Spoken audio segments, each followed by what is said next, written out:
Apa itu waktu? Bagi kebanyakan orang hanyalah berpikir sebatas tanda pengingat ketika ia masuk atau pulang kantor, pengingat masuknya waktu salat, pembeda antara siang dan malam, atau sebagai tanda bergantinya tahun yang selalu dirayakan oleh orang kebanyakan di buka bumi ini. Namun, hakikat waktu sebenarnya jauh dari sekedar pengingat hal-hal yang dipikirkan oleh manusia. Waktu merupakan deposito paling berharga yang dianugerahkan Allah, secara gratis dan merata kepada setiap orang. Apakah dia orang kaya, miskin, penjahat, ataupun orang alim akan memperoleh deposito waktu yang sama, yaitu 24 jam atau 1440 menit atau sama dengan 86.400 detik setiap hari. Tergantung kepada masing-masing manusia, bagaimana dia memanfaatkan deposito tersebut.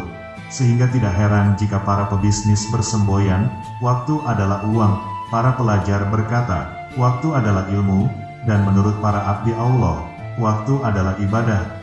Waktu adalah salah satu dimensi dalam hidup manusia. Karakter waktu senantiasa berpacu secara cepat, tanpa terasa, dan tiba-tiba menghujam.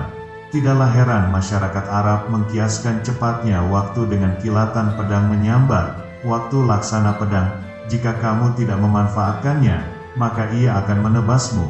Kita harus waspada dan berhati-hati terhadap roda waktu yang berputar. Sebab jika terlena kita akan digilasnya. Dengan melihat betapa pentingnya nilai waktu dan betapa besar nikmat Allah yang terkandung di dalamnya, Al-Quran memberikan perhatian yang sangat besar terhadap masalah waktu dilihat dari berbagai sudut dan berbagai macam bentuk personifikasi.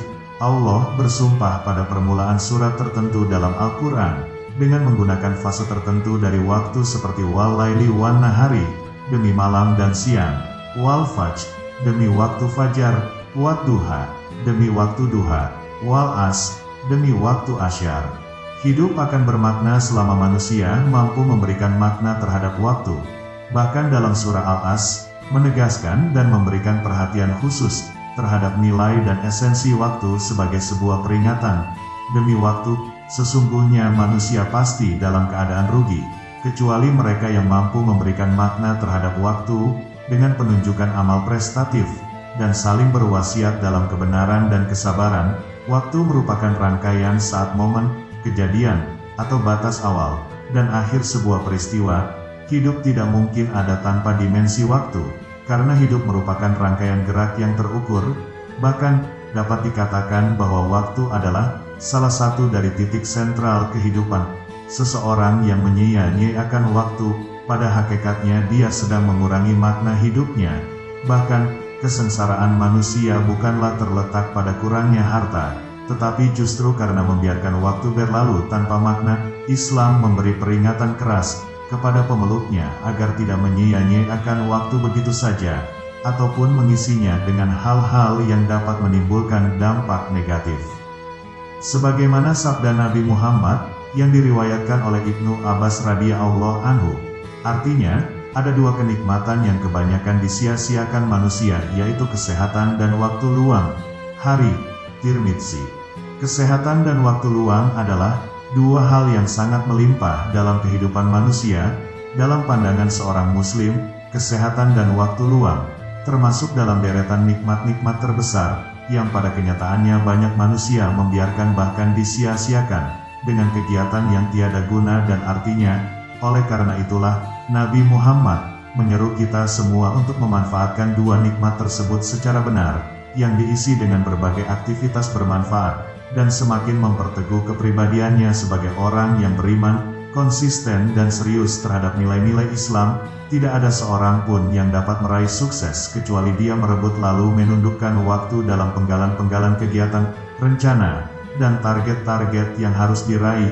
Hal ini dijelaskan dalam firman Allah, sesungguhnya dalam penciptaan langit dan bumi, dan silih bergantinya malam dan siang terdapat tanda-tanda orang-orang yang berakal. Surat Ali Imran 190. Keinginan untuk maju dan menggapai kesuksesan tidak akan dapat diraih hanya dengan hayalan dan mimpi indah, menunggu waktu dan merenungi nasib, tetapi dengan akalnya mencari dan menggali hikmah penciptaan waktu yang berupa siang dan malam. Apakah itu? Ia sebagai pengingat pada manusia bahwa hari kiamat akan semakin dekat, hari ketika kehidupan di alam semesta ini berakhir, Kenapa demikian? Hal ini terungkap ketika kita menelaah penggunaan kata-kata al-waqt dalam Al-Quran yang acap kali dikaitkan dengan terjadinya peristiwa hari kiamat. Jadi kata al-waqt dalam Al-Quran lebih menunjukkan hari kiamat. Kata al-waqt hanya dipakai 2 kali dalam Al-Quran, yaitu terdapat pada surat Al-Hijr 38 dan surat Sad 81 dalam bentuk kalimat yang sama, ila yaumin waqti maklum, yang artinya sampai waktu yang telah ditentukan, yang tak lain adalah tanda permulaan hari kiamat. Dengan demikian, hari kiamat adalah hakikat dari waktu itu sendiri, yang mengingatkan kita bahwa kiamat telah dekat, di mana ada masanya di penghujung perjalanan kehidupan kita di dunia ini akan bertemu dengan kiamat. Bagaimana tidak? Semakin bertambahnya waktu, hari kiamat semakin dekat, bumi semakin tua, hanya tinggal menunggu waktu kehancurannya saja. Begitu juga usia kita, yang semakin lama semakin tua. Semua itu menunjukkan bahwa kiamat itu benar-benar adanya. Coba kita berpikir dengan logika, makanan yang kita makan akan ada masa expirednya. Tumbuhan dan hewan, juga manusia akan melewati masa expirednya, yaitu hari kematian. Begitu juga seluruh alam raya ini, akan ada masa akhirnya, yaitu kiamat. Jadi, semua pasti ada akhir. Allah telah menciptakan kamu sekalian dalam keadaan lemah, lalu menjadikan kamu dari keadaan lemah itu menjadi kuat, lalu menjadikan dari keadaan kuat itu lemah dan berubah. Surat Al-Rum 30 sampai dengan 54. Manusia kelak akan dimintai pertanggungjawaban di hadapan Allah tentang apa yang telah mereka perbuat semasa hidup di dunia. Tidak heran, pertanyaan mendasar yang dilontarkan pada hari kiamat adalah tentang waktu. Dari Muaz bin Jabal, sesungguhnya Nabi Muhammad bersabda, tidak akan bergeser sepasang kaki seorang hamba pada hari kiamat, sehingga ia ditanya 4 perkara, bagaimana umurnya ia habiskan, bagaimana waktu muda ia gunakan, bagaimana harta bendanya didapatkan dan dibelanjakan, dan apa yang telah dikerjakan dengan ilmunya. Hari Tabrani dengan sanad yang sahih. Jadi, sudah siapkah kita bertemu dengan hari kiamat?